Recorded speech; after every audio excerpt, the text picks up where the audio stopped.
10 மாத கோயில் வாசம் தாய் வயிற்றிலானது. பக்குவமாய் அவள்தான் என்னை மனிதனாக்கி வைத்தது. அன்னை தந்த பால் குடித்து அன்பு பாசம் வந்தது.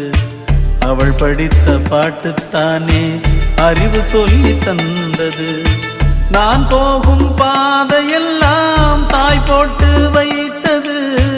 என்னை சேரும் செல்வமெல்லாம் அவள் பார்த்து விதைத்தது.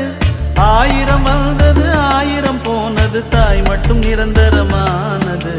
கதை போல தோடும் இது கதையும் இல்ல, இத கலங்காம கேட்கும் ஒரு இதயம் இல்ல.